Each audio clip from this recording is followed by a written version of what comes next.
Welcome to Iron Release. I'll be playing an Iron Man account with the restriction that I can't use any updates beyond October 13th, 2014, the day that Iron Man mode released. Back then, Araxxor was the newest and hardest boss that Iron Man could do. Divination was the newest skill, and the most recent quest was Plague's End. This is just a quick overview of the series. Progress videos will start next week on the 10-year anniversary of Iron Man mode. Okay, and start the timer. Let's see how long it takes to get everything set up as I want it on this brand new account. While that plays, let's get into some details, starting with the goals I have in mind. Number 1, obtain a quest cape. This is as simple as it sounds, just do all the quests that I can do.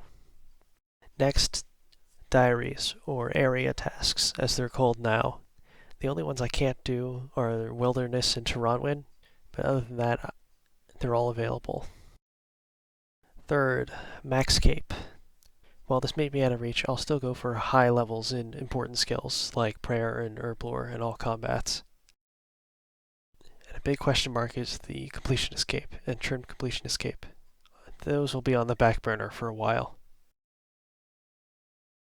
Lastly, and certainly not least, best in slot gear. I'll be going along progression path as I work towards best in slot gear for every style.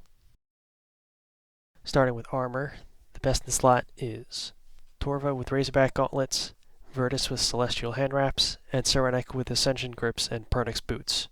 I'm not going for Malevolent or Tectonic because Virago and Rots are group bosses and they weren't allowed on Iron Man when it was released. As for weapons, the best I can get would be all 3 Noxious weapons, as well as dual wield Ascensions, Chaotic swords, and Virtus wand and book. Some of this changes if I allow an exception, but we'll get there later.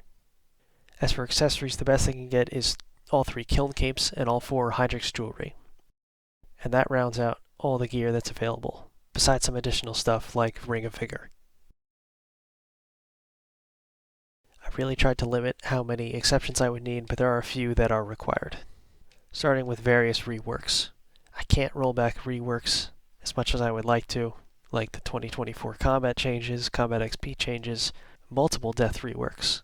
I want to make this series as authentic as possible, but it's just not worth the effort to go and change these things. Next, the mining and smithing rework.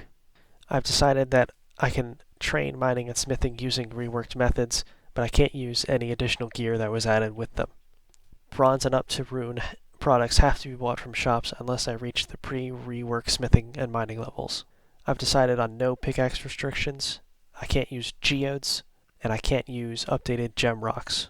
These changes make it so I can still train the skill, but gain minimal advantage over the original time period. Next, Abyssal rune crafting. They added a 2.5 times experience multiplier when crafting runes through the Abyss. I've decided that I can only use the Abyss when I need runes. All of the rune crafting training will be through RuneSpan. Moving on to War's Retreat auras. Reckless, Maniacal, and Berserker either weren't available or have been changed significantly since Iron Man mode released, so I won't be using them. Vampirism and Dark Magic I will purchase through War's Retreat shop when I can. A quick side note, I really hate how auras work in that they're time limited to buy and time limited to use, and I really hope Jagex would change this. And lastly, Prifddinas Part 2 was released in November 2014. That's after Iron Man mode released, but it includes the Amlod, Ithel, Heffen, and Meyer clans. I could allow an exception to include these clans with additional requirements, maybe having to complete all of the original 4 clans before moving on to the next 4. Let me know your thoughts on this. If this exception was allowed, best in slot gear would have to include 4 attuned weapon seeds for dual wield melee and mage. And that's all I have for this pre-episode. Remember to subscribe, and I'll start uploading progress videos next week. See you then. Alright, stop the timer. It takes approximately way too long to set up a new account. Nice to know.